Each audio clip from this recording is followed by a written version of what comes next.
He knows where we're at. Kenji, where are we, buddy? Huh? WRCU Classic Where Rock are we? 100.7. Huh? Really? You excited? Yeah, I know. Alright. We're just getting to our spot. We'll see how it goes. We've had a lot of rain recently, so the water should be high. So conditions could just be right for a really epic day.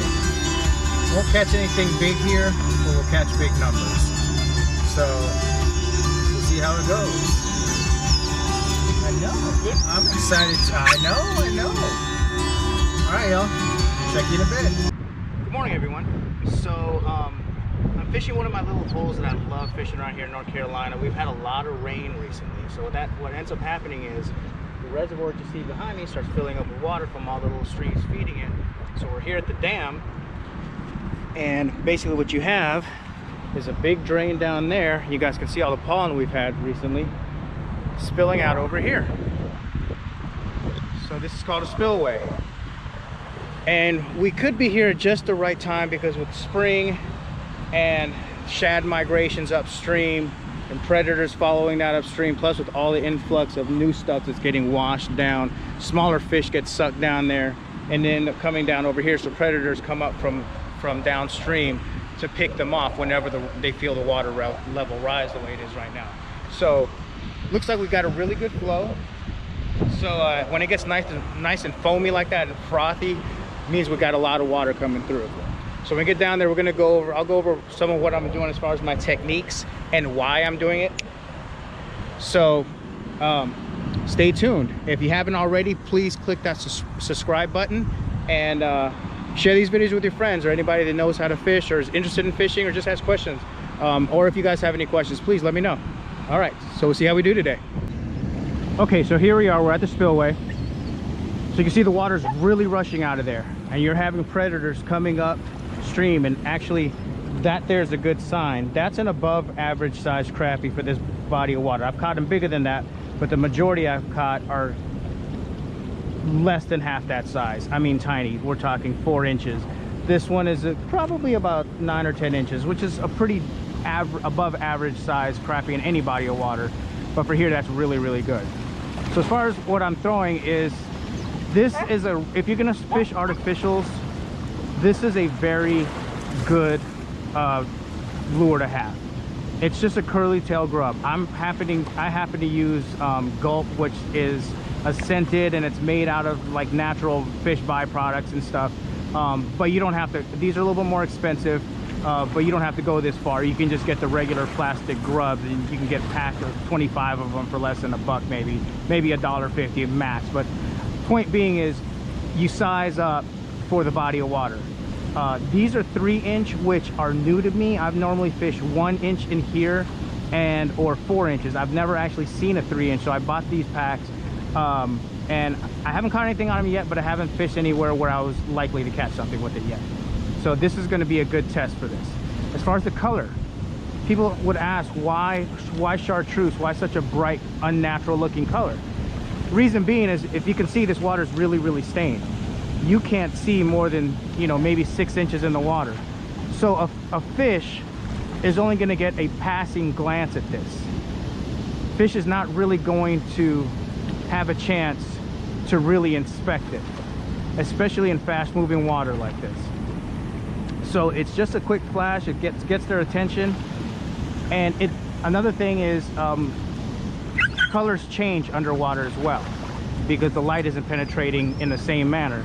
So you also have to take that into account. Reds work really well. In this body of water, I really like white. I just couldn't find these in white, and I really want to give these a good try and see how they work, because I think they're a really good intermediate size to the 1 and the 4 inches that I normally fish. Well, obviously being 3 inches. Technique. Currents. I'm learning how to fish currents. More and more I'm finding if you cast up current and just reel just fast enough to keep your lure moving ahead of the current, you're likely to get bites. current is really, really fast right now, so I'm having to reel a lot faster than I'm used to.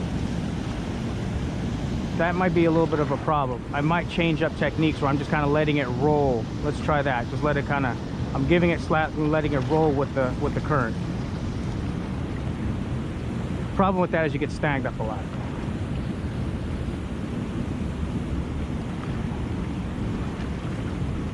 So you can see how fast the current's moving, but there's a swimming action that you get with these curly tails. I don't know if you could see that action there. Tail kicks, and that gives off a lot of vibration underwater. That's another thing that you're going to use to your advantage when you're fishing with artificials, is vibration. Stained water, you want a lot of vibration, something that really moves water. And thought I had a bite. Something that really moves water, because you want to get as much information out there for as long, further distance as possible. You can't rely on their eyesight, so the fish are going to be relying on their lateral lines, scent, and what little sight they have in this type of water. Even though this is their environment, it's hard for them to see in this too. A little bit surprised I have not got a bite, but the current is extremely heavy. I might move a little further downstream where it's not as strong. That might be the move. So again, you adjust. Everything isn't the same. As much as I would like to say today is going to be as easy as every other day that I've come out here, that's not always the case. There, I'm in the current now. I could really feel it. And it's swirling there. So I'm just reeling enough to keep it off the bottom, giving it a little bit of action here. And there it is. I'm working on it, buddy. I'm working on it. There's a bite. There's a bite right there. That's a crappie. I could tell already because it's already stopped fighting. Right now I'm just fighting the current. I think he's still on. Oh, it's not a bad size. Okay. It's about the size of our little dead one over there. Maybe a little bit smaller. But that's, yeah, it's smaller than that other one, but that's maybe 5 inches. But he inhaled it. Like he took that, that was an aggressive bite. Which is also another sign, something you need to keep an eye out for. How are they biting? Are they biting really lightly? Barely getting the tail end of it? Are they even getting to the hook, or are they just biting the tail? So, there you go. On it? Okay, we've got the skunk off. Kenji's taking a little dive in the water. So, the eddies are where it's at. Had 2 good bites in eddies and nothing anywhere else. So that's what we'll fish. We'll fish both sides of them. That one's actually a deeper pocket on the opposite side over there. And that snake is still out there. Boy, that's a big one. There's a bite. That's catfish. Oh, it's a bass. All right. All right. All right. Heck yeah. Heck yeah. Nice one too. Hey, stay on there. Ugh. That's a decent bass. Okay. What do you think, Kenj? That was an aggressive bite too. That could have been what hit me on the opposite side and broke me off. Speaking of which, I will retie this after this. I don't have my fish grips on me. They're in the bag, so. Gotcha. All right. That's a decent bass. Maybe 11 inches. But again, for this body of water, it's going to be one of the larger fish you catch here. You leave it, okay? Watch out.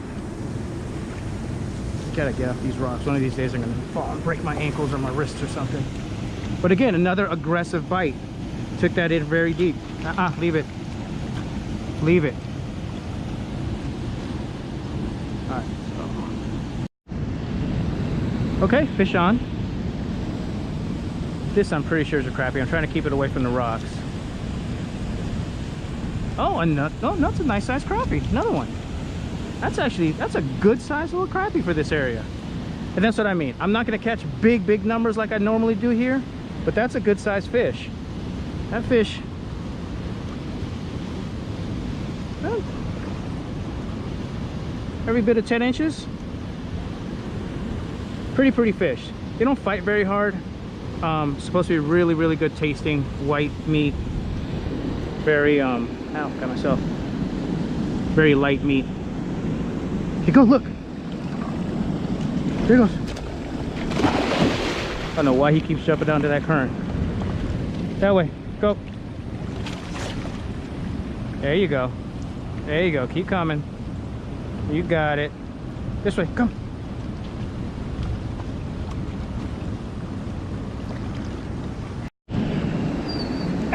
Okay, so I just saw some fish actually breaking through that foam barrier back there behind that wall. So it seems like what they're doing is waiting for the bait fish to kind of swirl out and they're all disoriented. And they're just sitting right back in that pocket. Now the tough thing is I don't want to end up in the rocks on the opposite side. There's a hit. He's on. He's on. I think it's a crappie or a very small bass. But there you go. And that's how you break down a pattern. Now granted, that's another good sized fish for this body of water. They're normally this big, the majority of them. So that's above average. Well, that's above average for here. That is maybe average for like most lakes and streams, but we certainly can catch them bigger. Leave it. There you go, get that stick. All right, so let's see if we can do that again, two concurrent casts.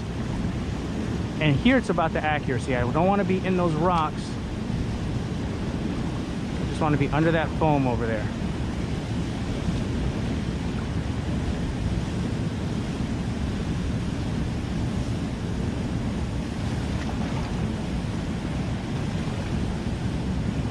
Doesn't look like anything on that cast. All right.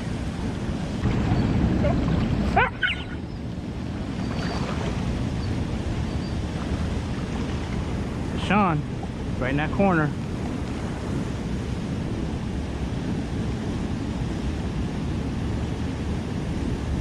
Staying down, probably a catfish.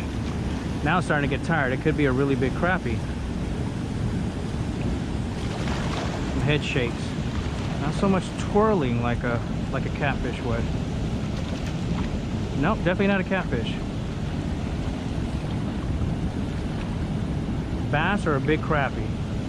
Oh, a nice bass. Another nice bass. All right. Come here. Come here. Leave it.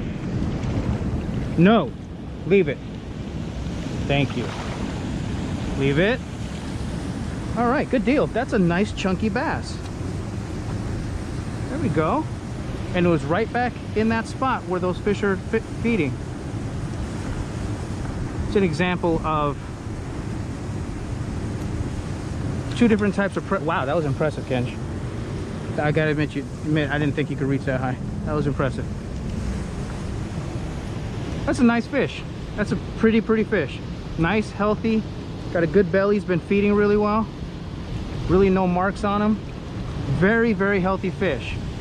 Now he's got a pierced lip, but no, leave him. But yeah, not bad.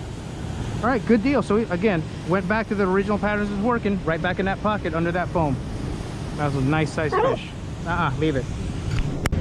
Okay, so releasing fish. Get out of the way. Leave it. I'm gonna face him upstream or wherever the current's coming from, so the water flows through his gills, and they'll start to kick. They'll let you know when they're ready. But in current this strong, I'm not going to just toss this one out. I had him out of the water for a little while, and I'm not going to just toss him out there because he could end up getting bumped up. There he goes. Okay, so another thing to keep in mind when you're fishing artificials is your rod position. Depending on the type of lure that you're fishing, this being just a lead head jig, so it's just a hook with lead at the end of it. If you keep your rod tip up, it's going to stay higher in the water column. The further you lower your rod, the further the lure is going to go in the water column. I, as a habit, and it's a bad habit, I'll admit, because I don't play with, that means I'm not playing with the water column as much as a hit, is I like to keep my rod tip low.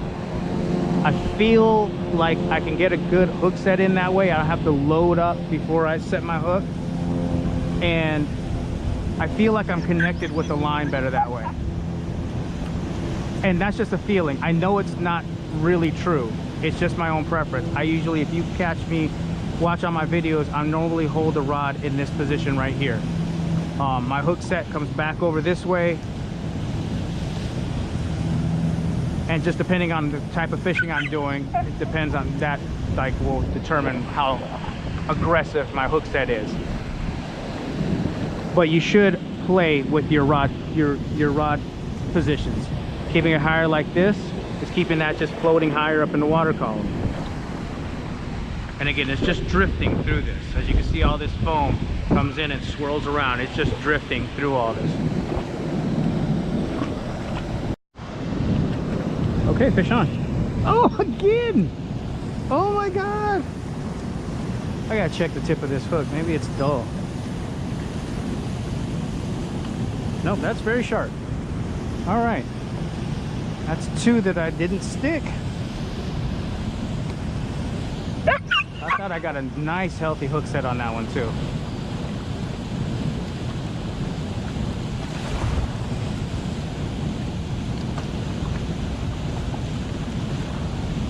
There it is. There it is. Oh, that is a big crappie. That thing is huge. It's huge. That is a big crappie.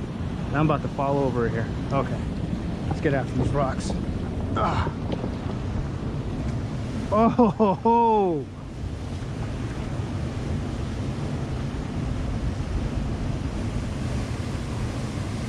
any body of water, that is a nice slab right there.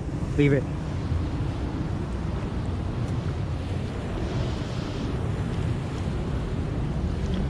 That's really awesome. Watch out, buddy. What's that? Yeah. Let's see if I have my... Oh, I don't think I do. All right. Let's get some pictures of them, and then we'll let them go. That's a nice size fish. That is a very nice fish. All right, good deal. Okay. So I need to be more aggressive with my hook sets because the fish are bigger.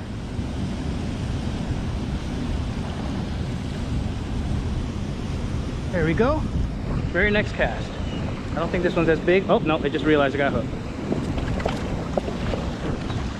What up? Another crappie. Barely hooked. Barely hooked. Look at that. Another nice fish. This is awesome. Barely hooked. Came right out. Look at that. Isn't that cool? Pretty fish. Oop. Don't know where he went, Kench. You lost him. Oh, by the way, this is all on the same body. This stuff is expensive and it's biodegradable, and you have to put it back in its package or else it'll dry up and be no good. So it's a little higher maintenance. But every fish I've caught, with the exception of that first one that broke off, has been on this particular body. And I will take this off and throw it back in the container right there with all the juices to replenish itself. So they are reusable, where the softer, the other regular artificial soft plastics, whatever, kind of tear apart really quickly. So there's always that to consider. All right, let's see how we keep going. Looking good so far. Good day. All right, fish on. It's not coming up, whatever it is. I'm not gonna try and horse it.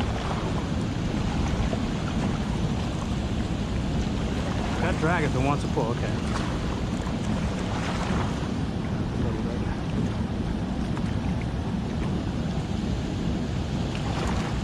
Oh, okay. Looks like a bullhead.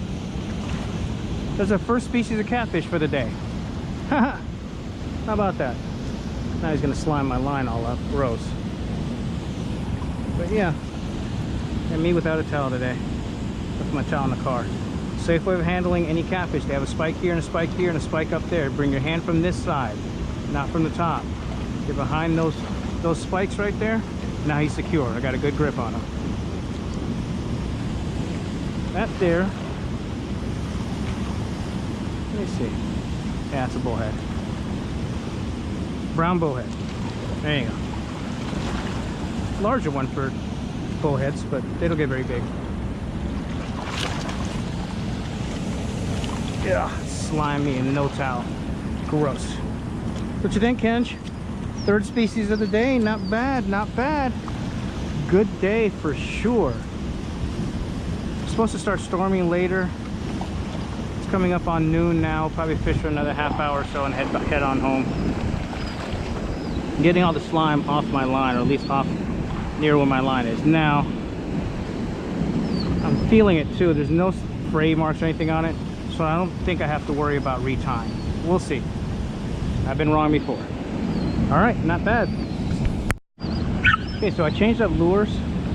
This is called a fluke. Again, this is another gulp bait, but you can get these in just unscented regular plastics, jelly-like plastics. But this one, I'm just gonna keep doing the same thing I've been doing. I just changed it to a more natural looking color. We're throwing it right back in there. We'll just let it sit and see what happens. There's a hit right there. Sometimes just making a minor change like that makes a big difference. There's a fish.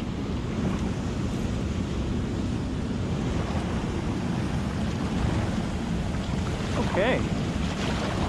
Again, another nice crappie. First cast with this. All I did was just change up the pattern just slightly. Fish are in the same spot. They're going to stay in the same spot because the water pressure is going to be, or not water pressure, but the current's going to be really high like that. So all we do is change up the color a little bit. There you go. Leave it. All right. Let's try that again. Right back into that corner. As soon as it hit the water, it got attention. So I think they're liking this natural looking color more than the chartreuse, which sometimes happens. I start off with my favorites, but you got to adjust to what the fish want.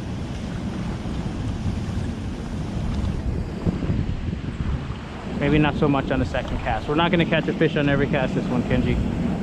Darn it. Oh, there's a hit. Okay, fish on. Oh, it's another pig crappie. It doesn't even know it's hooked yet. We're going to get him out of the water before he figures it out. That's a nice crappie. That's a nice fish right there.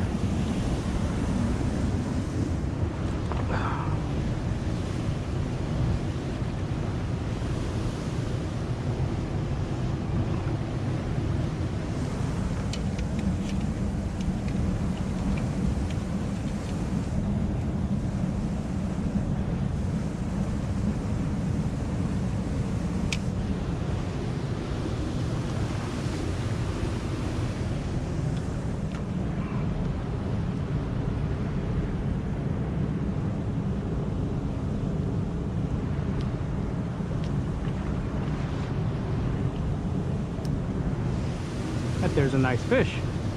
Good deal. Okay, so that's not a bad way to spend the morning. I'm gonna go ahead and head on back. I think we covered some good information today. Kind of went over current, how to fish current, or how I fish current.